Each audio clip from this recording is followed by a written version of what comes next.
I'd like to share 3 stories that will touch your hearts and inspire you to reflect on your own life and live well.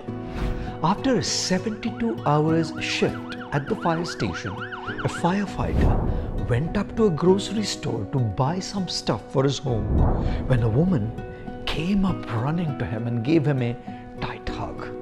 Seeing the man uncomfortable, she realized that he hadn't recognized her.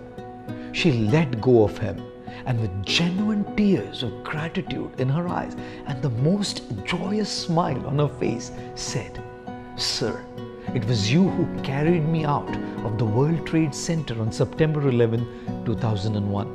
Ladies and gentlemen, you may never know how what you're doing is touching someone's life somewhere and is thus helping you live a life of purpose.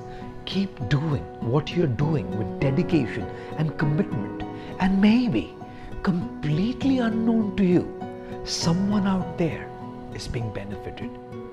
A 27-year-old lady who was a breast cancer patient was laughing hysterically at the antics of her sweet 2-year-old daughter.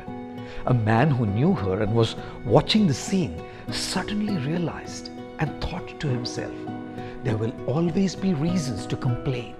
I need to stop complaining about the wrong that's happening in my life and start celebrating the precious moments of joy again." Guys, being consumed by pain is automatic, but being happy is a conscious choice. Let us choose to smile and celebrate life. A man, his 3 sons and 2 daughters stood around his wife's hospital bed as she uttered her last coherent words before she died. This is what she said: "I feel so loved right now. We should have gotten together like this more often."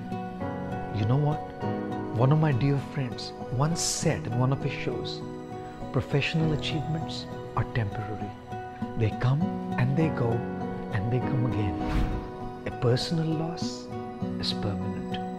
Once a loved one is gone, they never come back again."